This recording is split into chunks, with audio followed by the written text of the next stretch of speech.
Crop Progress has moved ahead of 5-year averages, and the first corn condition rating of the season was above expectations. U.S. corn is rated 79% good to excellent, which matched the previous record and is above last year's 65%. Ratings were extremely high across the entire region.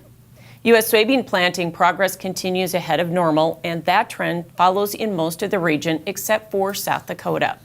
Spring wheat planting is nearly done, and emergence is right in line across the region.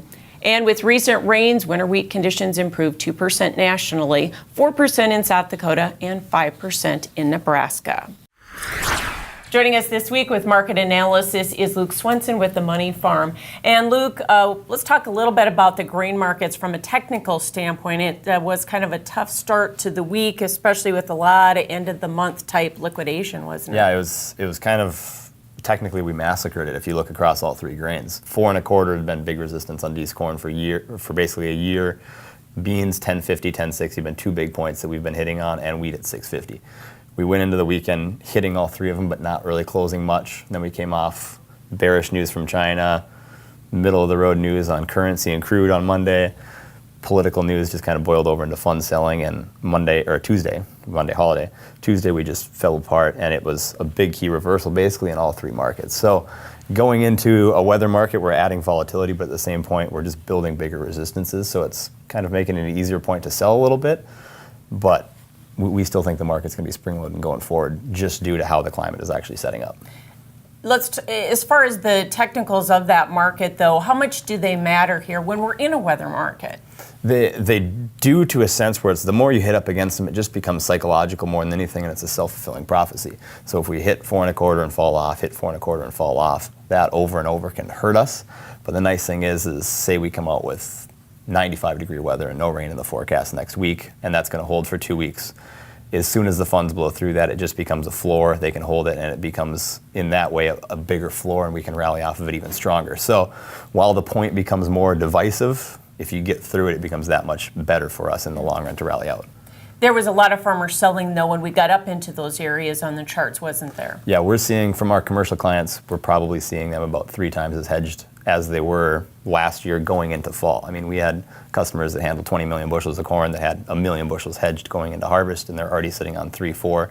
So you're seeing farmers this year actually lock in some profit and secure some of that opportunity, where the last couple of years they've watched these rallies come to this 4 1/4 area, and they've been greedy for an extra quarter or a 10 cents, and then it falls apart, and they've rolled the whole way into winter without it. So we're excited to see a lot of people actually taking advantage of it this year and locking in profits. And the funds are long, but they still have a lot of room to go even longer if we get into a weather problem, right? Yes, and with that, it's, they've bounced up against records early on in the year, and then they've pulled back, and it's just kind of been the springboard of, we beat up the Argentine shrinking bean crop story for 3 months. And once they started stepping aside of that, once we started planting acres, and after the acreage report blew out, they've backed off a little bit, taken some profit, and we've stepped back. We pushed back to $10 a week and a half ago and rallied out of it on bullish China news. So when they start jumping back in, I don't think they're going to run into a lot of resistance for 30, 40 cents, because the farmers that have gonna sell grain at 10.30 to 10.50, they've sold it. So you're not going to see the big farmer resistance against them on the way up to the upper 10s if we get another run. You mentioned China. How do you trade this thing? Because one week we have a deal, the next week we don't. It is just like a ping pong match. Close your eyes and flip a coin. What we've been telling our managed customers, and we fired off a big breakdown of there's about 15 things in this market that can probably move us 2/3 of a limit move or more. How many are weighted to bullish and how many are weighted to bearish? We think it's in the favor of bearish, but the thing is we're going to come back Monday and China's going to say, all right, we're going to buy an extra 150 million bushels, and all of a sudden ending stocks are tight and we're at $11. That is a realistic possibility, but going into that, you can't plan for those home run scenarios. You need to protect some profit and work your way out and average that and keep averaging up your price as you go. Let's start talking a little bit about the cattle market too, because it looks like we put in a low in that market, but as far as the supply and demand situation, we're trying to work through this wall of cattle. What do you see? We had great exports this week, which has helped us rally up limit on Tuesday.